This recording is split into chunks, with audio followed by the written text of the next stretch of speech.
अस्सलाम वालेकुम नाजरीन, कैसे हो आप लोग। आजकल आप लोग देख रहे हैं कि सारी इंडिया में जिंदी यंग जनरेशन एहतजाज कर रहे हैं, लेकिन आखिर ये एहतजाज ये लोग क्यों कर रहे हैं?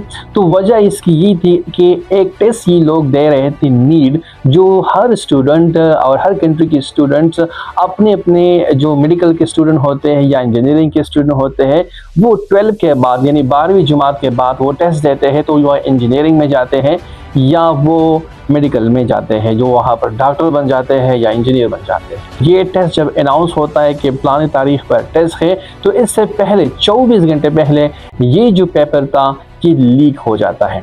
आप देखते हैं ना कि सारी दुनिया के एजुकेशन सिस्टम में हर स्टूडेंट्स के लिए ये टेस्ट देना पड़ता है। पाकिस्तान में आप देखें कि यहाँ के जो स्टूडेंट हैं वो एमडीकेट देते हैं, चाइना में वो देते हैं काऊ का जो टेस्ट होता है वो देते हैं, और इंडिया में नीट होता है। तो ये इसके बाद जो 12वीं जमात के स्टूडेंट होते हैं वो फिर डॉक्टर और इंजीनियर बन जाते हैं। लेकिन इंडिया में ये टेस्ट देने के 24 घंटे पहले ये 1573 स्टूडेंट्स के पास ये पेपर लीक हो जाता है, और इससे तकरीबन ये 400-500 करोड़ रुपए ये जो पेपर था इसमें बिक जाता है, और हर स्टूडेंट से तकरीबन 30 लाख से 1 करोड़ रुपए ये वसूल कर लेते हैं, क्योंकि ये एक माफिया था। और माफिया के थ्रू ये इसलिए 2015, 2024 इन सालों में भी ये लीक हुआ था। इंडिया की तारीख को अगर आप देखें, जो रिवील हुआ है कि तकरीबन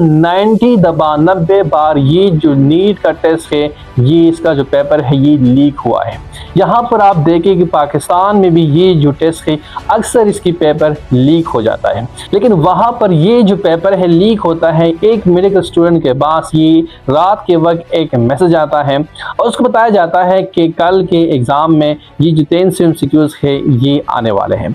तो यहाँ से वो फिर अपने इसका जो बाबा था, वो हॉस्टल का वार्डन था, वो उसको टेक्स्ट करते हैं, फिर वो सारे स्टूडेंट को बताते हैं कि कल किस जो पेपर है उसमें सारे ये MCQs आएंगे। तो जब टेस्ट शुरू हुआ तो उसमें सारे वही MCQs आए थे जो पहले लीक हो चुके थे।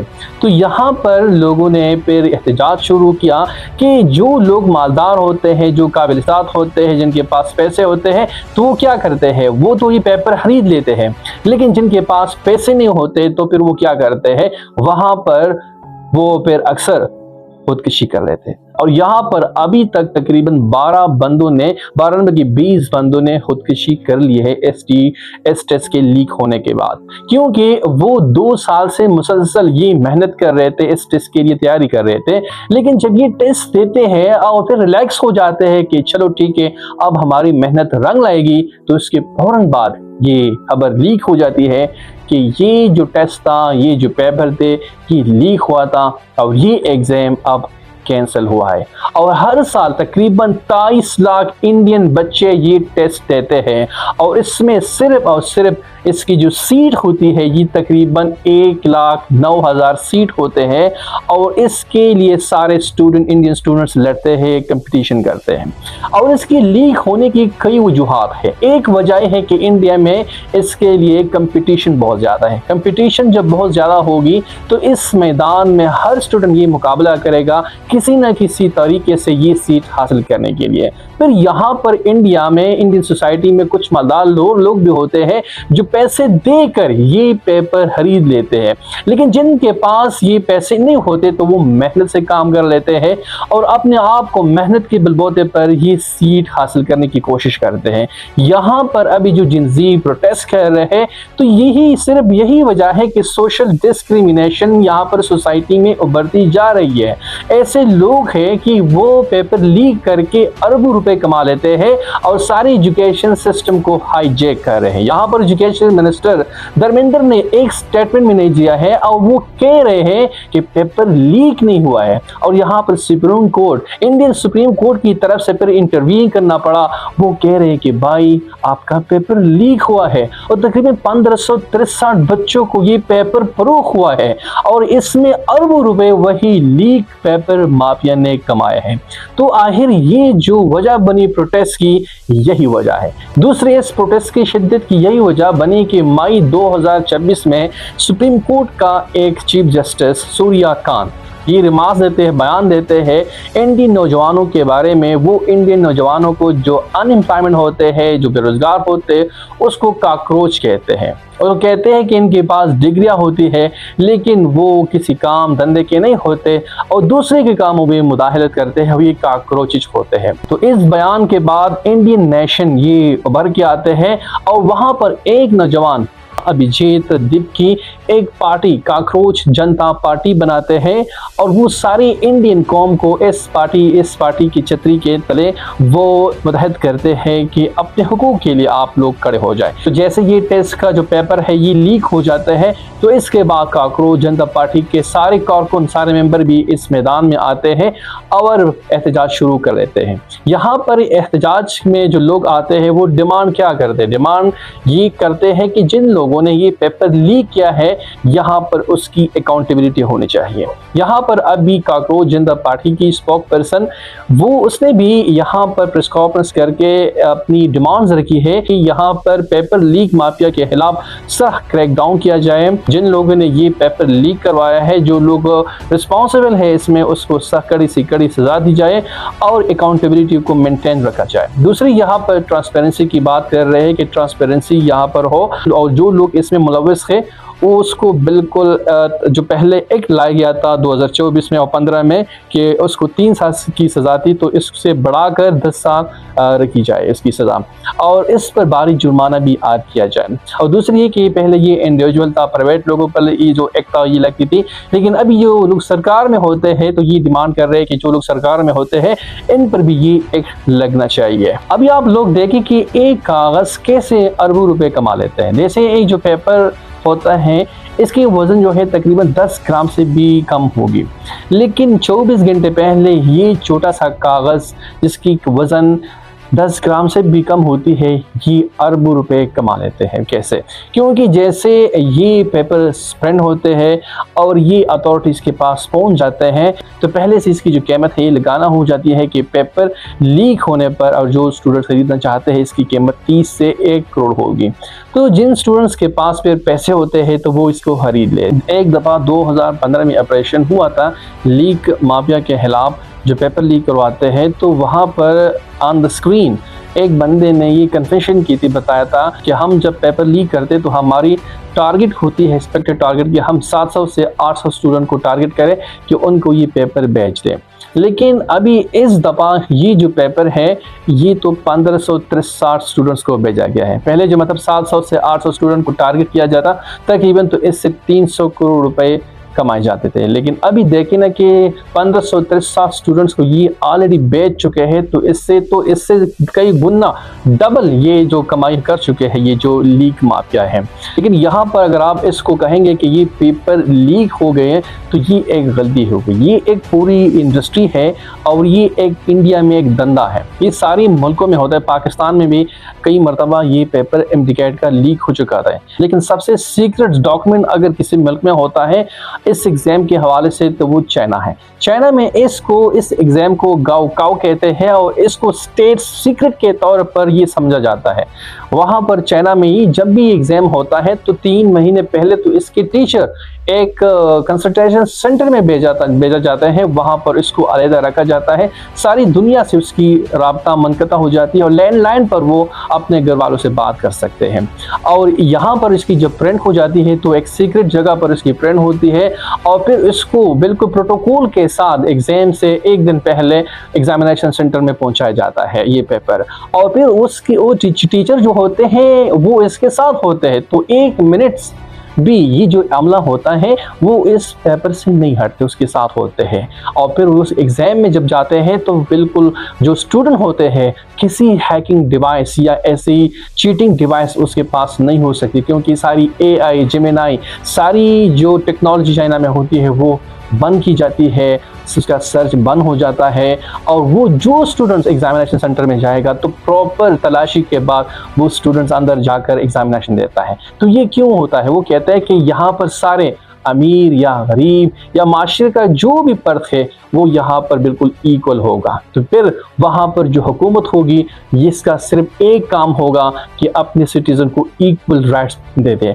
और इंडिया में, पाकिस्तान में यहाँ मसला है कि यहाँ पर जो अमीर होता है तो वो तो अपने बच्चों के सीट लेते हैं, लेकिन जो गरीब होता है जो सारी रात दिन रात करके मेहनत करके 18 घंटे पढ़ के और एग्जामिनेशन सेंटर में जाते हैं तो वहाँ पर जो बिल्कुल पढ़ते नहीं है वो आसानी से वो टेस्ट पास कर लेते हैं, अच्छे नंबर हासिल कर लेते हैं। और वो इसके जब आप बैग पढ़ते हैं, बैग पर देखते हैं तो बैग पर वो पैसे देकर अपनी लिए सीट खरीद लेते हैं। तो यहाँ पर डिस्क्रिमिनेशन जब किसी भी सोसाइटी में आती है तो वो सोसाइटी फिर आगे नहीं बढ़ सकती। चाइना में अगर आप देखते हैं कि चाइना की सोसाइटी, चाइना की इकोनॉमिक मॉडल अगर आप उसको देखें, चाइना की पॉलिटिकल मॉडल को आप देखें, चाइना की सोसाइटल मॉडल को आप देखें तो हर सतह पर वो बिल्कुल पीक लेवल पर है। तो आखिर इसकी क्या वजह है? क्या आप देखें ना कि चाइनीज एजुकेशन मिनिस्टर ने भी ट्वीट किया है कि आखिर ये कैसे मुमकिन हो सकता है कि एक पेपर लीक हो सकता है। तो बिल्कुल ये इम्पॉसिबल है, ये हो नहीं सकता। लेकिन यहाँ पर इंडियन एजुकेशन मिनिस्टर इस बात पर तुला हुआ है कि पेपर लीक नहीं हुआ है और यहाँ पर सुप्रीम कोर्ट खुद इंटरफेयर करता है कि भाई आपका पेपर लीक हो चुका है। अगर आप सारी दुनिया की आबादी को देखें तो इंडिया की आबादी सबसे बहुत ज्यादा है, लेकिन कि इंडिया की आबादी इस टाइम है 140 करोड़ यानी 1.46 बिलियन और इसकी तकरीबन दुनिया की 18 से 17% मतलब पॉपुलेशन के बराबर है। और इसमें जो यंग पॉपुलेशन है वो 37 से 38% ये यंग पॉपुलेशन है। तकरीबन ये है 36 या 37 करोड़ यंग लोग इंडियन पॉपुलेशन है, इंडियन नौजवान हैं जो जिनजी कहलाते हैं, अभी वो इंडिया में प्रोटेस्ट कर रहे हैं। और सबसे इंपॉर्टेंट यहाँ पर ये बात है कि यहाँ पर अब जो इंडियन स्टार है, जो बॉलीवुड स्टार है, वो भी इस मैदान में आ रहे हैं, स्टूडेंट के साथ खड़े हो रहे हैं इस नाइंसाफी के खिलाफ। और इंडियन मीडिया जो गोदी मीडिया है वो अभी भी मोदी को प्रोटेक्ट कर रहे हैं। और यहाँ पर वो इतने बेबस हो चुके हैं कि जो भी आते हैं गोदी मीडिया का सर नीचे हो जाता है। क्योंकि देखिए जब स्टूडेंट से वो बात कर लेते हैं तो अभी वो इस चक्कर में होते हैं कि मोदी को प्रोटेक्ट करे कि मेडिकल स्टूडेंट्स आए हुए हो पुलिस वाले को डंडे मार रहे हैं, लेकिन ये नहीं देख रहे हैं कि वो पुलिस जो स्टूडेंट्स को डंडे मार रहे हैं और उल्टा वहां पर उसको आंसू गैस और वाटर फेंक रहे हैं तो उसको नहीं देख रही है। और अभी तो मोदी जी ने भी स्टेटमेंट दे दिया है कि हम इसकी जांच कर रहे हैं और इस पर स्ट्रिक्ट एक्शन ले रहे हैं। लेकिन मोदी जी ने एक अच्छा काम ये कर दिया है, वो अपने स्टेटमेंट में बताते हैं, उसने वीडियो स्टेटमेंट जारी किया है कि हम इस मसले को हल करने के लिए फास्ट ट्रैक कोर्ट कायम कर रहे हैं, ऐसे जजेस को और ऐसे कोर्ट्स को कायम कर रहे हैं कि इस मामलात को जल्दी जल्दी निपटाए और जो लोग इसमें मुलव्वस है उसको कड़ी सजा दी जाए। हाँ वो इसलिए आया है अभी कि उस पर इतना प्रेशर डेवलप हो गया है, बिल्डअप हो गया है कि वो अभी काकरोच जनता पार्टी के सामने बिल्कुल बेबस हो चुका है। क्योंकि इंडिया की जितने भी हार है वहां पर ये प्रोटेस्ट अभी जारी है और यहाँ पर वो चाहते हैं कि रिफॉर्म्स आ जाए एजुकेशन सिस्टम में। क्योंकि इंडिया में कुल 90 मरतबा ये नीट पेपर लीक हो चुका है और ये जो आए हैं स्टेट लेवल पर जो लीक होता है तो बिल्कुल छोटी बात होती है, लेकिन अभी देखें ना कि ये सारी बड़ा जो एग्जाम है वो लीक होना ये इंडिया की इंटरनेशनल सतह पर एक बहुत शर्मिंदगी की बात है। सारी दुनिया इंटरनेशनल मीडिया इस पर अभी बात कर रही है। दूसरे एंगल को अगर हम इस प्रोटेस्ट को देखें पाकिस्तानी एंगल से, यहाँ पर जो टाउट सहाफी है वो क्या बात कर रहे हैं, वो यहाँ पर अभी अपनी पॉलिटिक्स को चमकाने के लिए और बूट्स को पॉलिश करने के क्या बता रहे हैं कि इंडिया में नौजवानों पर जुल्म हो रहा है, तशद्दुद हो रहा है, डंडे बसा रहे हैं, आंसू गैस बसा रहे हैं। लेकिन वो यहाँ पर जो पाकिस्तान में नौजवानों पर 26 नवंबर 9 मई पर जो इस्लामाबाद में नौजवानों पर जुल्म हो रहा था और डायरेक्टली उसको AK-47 और G3 से टारगेट कर रहे हैं और यहाँ पर उस पर बहुत जुल्म हो रहा था, तो ये सारे जो टाउट सहाफी थे वो बिल्कुल खामोश थे, बिल्कुल बात नहीं कर रहे थे। लेकिन अभी वहाँ पर उसको नजर आ रही है, दूर की नजर उसकी बहुत तेज है, वो उस पर बात करे कि इंडिया में जो कुछ हो रहा है। लेकिन यहाँ पर पाकिस्तान में उसकी अपनी बिल्कुल कोने में इस्लामाबाद में हेड सेंटर में वहाँ पर नौजवानों पर जो जुल्म हुआ था वो इस पर बिल्कुल खामोश थे और वो इसको दहशतगर्द कंसिडर कर रहे थे कि ये दहशतगर्द है, यहाँ पर आए हैं इस्लामाबाद पर कब्जा कर रहे हैं। लेकिन वो आप वहाँ पर अपने हुकूक हासिल करने के लिए कोशिश कर रहे थे और वो अपना जो फंडामेंटल राइट है प्रोटेस्ट करने का वो इस्तेमाल इस्तेमाल कर रहे थे। लेकिन वो सारे जो पाकिस्तानी टाउट सहाफ़ी थे, जो जर्नली मीडिया से मुंसलिक थे, जो जर्नली जर्नलिज्म कर रहे हैं, उस पर वो बिल्कुल खामोश थे। और अभी उसकी दूर की नज़र इतनी तेज़ है कि इंडिया में जो कुछ हो रहा है उस पर बात कर रहे हैं और उसको जुल्म करार दे रहे थे। लेकिन जो उसकी अपनी पाकिस्तानियों पर यहाँ पर जनरल जुल्म कर रहे थे, वो उस पर बिल्कुल खामोश थे। और अभी भी उसकी मुनाफिकत को देखे कि अभी जो भी बलूचिस्तान में, कश्मीर में यहाँ पर वो हो रहे, जो कुछ हो रहा है, जो जुल्म हो रहा है, उस पर बिल्कुल खामोश है। लेकिन वहाँ पर मोदी जो कुछ कर रहा है वो अभी उस पर बात करे। मोदी ने तो फिर भी वहाँ पर स्टेटमेंट जारी करके फास्ट ट्रैक कोर्ट्स को कायम करने का बता दिया है और वहाँ पर अपने लोगों को इत्मीनान दिलाने की कोशिश की है। लेकिन यहाँ पर जो हुक्मरान हैं वो तो चाहते हैं अगर इस दोबारा आ गए तो हम आपकी दोबारा खोपड़ी खोलेंगे, हम आपको दोबारा मारेंगे। तो यहाँ पर जो जर्नलिज्म है उसका दोला मयार भी आपको देखने को मिलेगा कि यहाँ पर दूर की नज़र और करीब की नज़र अक्सर जर्नलिस्ट की बहुत कमज़ोर होती है। पाकिस्तानी जर्नलिस्ट जो है उसकी दूर की नज़र बहुत तेज़ हो गया है, लेकिन करीब की नज़र वो उसकी बिल्कुल कमज़ोर है। क्योंकि वजह इसकी ये है कि वो जर्नली जर्नलिज्म पर बात कर रहे हैं और जर्नली जर्नलिज्म कर रहे हैं। जब आप जर्नली जर्नलिज्म करेंगे तो फिर आपको अच्छाई और बुराई में फ़र्क नहीं दिखाएगा, आपको सिर्फ अपनी मकासद और अपनी सिर्फ इंटरेस्ट के बारे में सोचेगा। क्योंकि यहाँ पर पाकिस्तान में जर्नली जर्नलिज्म है, तो जर्नली जर्नलिज्म के बारे में यहाँ पर जो नेकी है या बदी है या अच्छाई है या बुराई है, इसका तमीज़ ही ख़त्म हो गया है। Thank you so much.